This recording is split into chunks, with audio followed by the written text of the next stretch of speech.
பிரியமானவர்களே, இயேசுவின் நாமத்தினால் உங்களை வாழ்த்துகிறேன். ஏசாயா 26வது அதிகாரம் 1வது வசனம், உம்மை உறுதியாய் பற்றி கொண்ட மனதையுடையவன் உம்மையே நம்பியிருக்கிறபடியினால் நீர் அவனை பூரண சமாதானத்துடன் காத்துக்கொள்வீர்.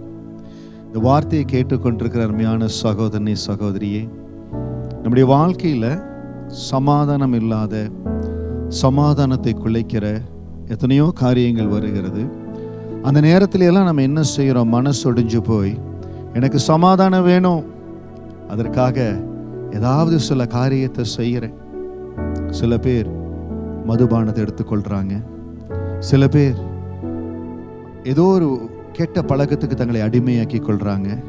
ஏனென்றால் அந்த சோகத்திலிருந்து, அந்த பலவீனத்திலிருந்து அவங்க வெளியில வர்ற எதையாவது ஒன்றை அவங்க பிடித்து கொள்ளணும்.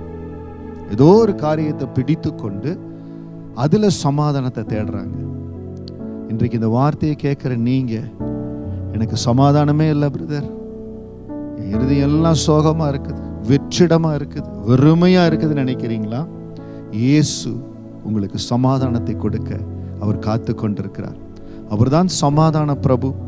இந்த உலகத்துல யாருமே கொடுக்க முடியாத சமாதானத்தை கொடுக்கும்படியாகத்தான் அவர் இந்த உலகத்துக்கு இறங்கி வந்தார். அந்த சமாதானம் உங்களுக்கு இருக்குது. நான் இப்பொழுது வாசித்த இந்த வசனத்தின்படி அவரை உறுதியாய் பற்றி கொள்றவங்க யாரோ அவங்கள பூரண சமாதானத்தோடு என் ஆண்டவர் நிரப்புவார். அவரை உறுதியாய் பற்றி கொள்ளணும். இயேசுவே, உங்களுக்குள்ள இருந்த சமாதானம் எனக்குள்ள வரட்டும். என் இருதயத்துல வெற்றிட இருக்குது.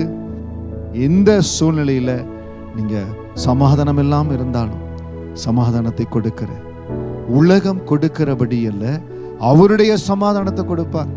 அவருடைய சமாதானம் எப்படி தெரியுங்களா? கையில காசு இல்லை, பெரிய தேவையை சந்திக்கணும், ஏசப்பா என் கூட வருவார், என் தேவையெல்லாம் சந்திப்பார். மிகுந்த பலவீனத்துல கடந்து போயிட்டு இருக்கிறேன், ஏசப்பா வருவார், என்னை சந்திப்பார். 12 வருஷம் ஒரு மகள் பெரும்பாடு, ஒரு பெரிய பலவீனம் அவங்க சரீரத்துல, தொடர்ந்து 12 வருஷம் ஒரு பலவீனம். அந்த மகள் என்ன செய்கிறாள்? இயேசு இந்த பூமியில வாழ்ந்த நாட்கள்ல நான் எப்படியாவது அவருடைய வஸ்திரத்தின் ஓரத்தை தொடணும்னு சொல்லி உறுதியா அந்த விசுவாசத்துல, அந்த நம்பிக்கையில வஸ்திரத்தின் ஓரத்தை தொற்றுவேன், தொட்டா நான் சுகமாயிருவேன். பாருங்க, 12 வருஷம், ஒரு நாள் 2 நாள் இல்ல, 12 வருஷம் பலவீனத்தில் இருக்கிறாங்க. அந்த மகள் இயேசுவை நோக்கி போறா. அந்த இடத்துல கடந்து போய் எவ்வளவோ கஷ்டத்துல, எவ்வளவோ நாட்கள் பிரயாசப்பட்டு போய் தொட்டுறான்.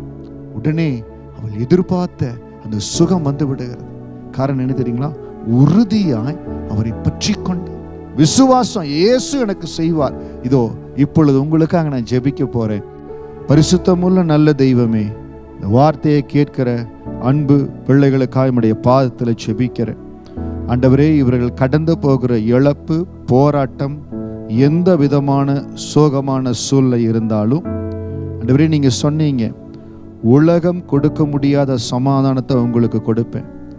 இந்த ஜெபத்தை கேட்கிற, என்னோடு சேர்ந்து ஜெபிக்கிற ஒவ்வொருவருடைய இருதயத்திலும் அந்த பலன் கடந்து வருவதாக என்னோட கூட சொல்லுங்க. ஆண்டவரே, உங்களை உறுதியாய் பற்றி கொள்ளுவேன், உறுதியாய் பற்றி கொள்ளுவேன். அந்த 12 வருஷம் பலவீனத்தில் இருந்து அந்த சகோதரி சொன்னது போல, நான் ஆண்டவர் எனக்கு சுகத்தை கொடுப்பார், எனக்கு சுகத்தை கொடுப்பார், இயேசு எனக்கு சுகத்தை கொடுப்பார், இயேசு என்ன பலப்படுத்துவார், இயேசு என் இருதயத்தில் கடந்து வருகிறார். இப்பொழுது இயேசுவின் சமாதானம் உங்க இருதயத்தில் வருகிறது. எந்த இடத்துல பற்றாக்குறை, பலவீனம், முடியல, இந்த காரியத்துல மிகுந்த துக்கத்தில் இருந்தீங்களோ, நீங்கள் அறியாதபடி உங்கள் இருதயம் லகுவாகி கொண்டிருக்கிறது. ஏசப்பா உங்கள் ஒவ்வொருவரையும் தொட்டு கொண்டிருக்கிறார். தேவனுடைய சுகமளிக்கிற வல்லமை உங்களை தொடுகிறது. தேவனுடைய விடுதலை உங்கள் மேல் கடந்து வருகிறது. ஆவியானவரே, ஒவ்வொருவரையும் தொடுவீராக. பூரண சமாதானத்தினால் இவங்களை நிரப்புங்க. பூரண சமாதானம் இவர்கள் வாழ்க்கையில கடந்து வரட்டும். இயேசுவின் நாமத்தில் ஜெபிக்கிறோம் நல்ல பிதாவே, ஆமீன், ஆமீன். இந்த நிமிடத்திலிருந்து ஏசப்பா என்னை நிரப்புறீங்க, உங்களை உறுதியா பிடித்து கொள்ளுகிறேன். இந்த பூரண சமாதானம் என்னை நிரப்பட்டும் நீங்க சொல்லிட்டே இருங்க. ஒருவேளை இயேசு என்கிற நாமத்தை நீங்கள் அறியாமல் இருப்பீர்கள் என்றால், நான் சொல்லுகிற அந்த வார்த்தை மட்டும் என் இருதயத்தை நிரப்பி இருக்கிறீங்க. இயேசுவே, பூரண சமாதானத்தை நிரப்புங்கன்னு சொல்லுங்க. அவர் நிரப்புவார். தொடர்ந்து உங்களை கரம் பிடிச்சு ஆண்டவர் நடத்துவார். God bless you.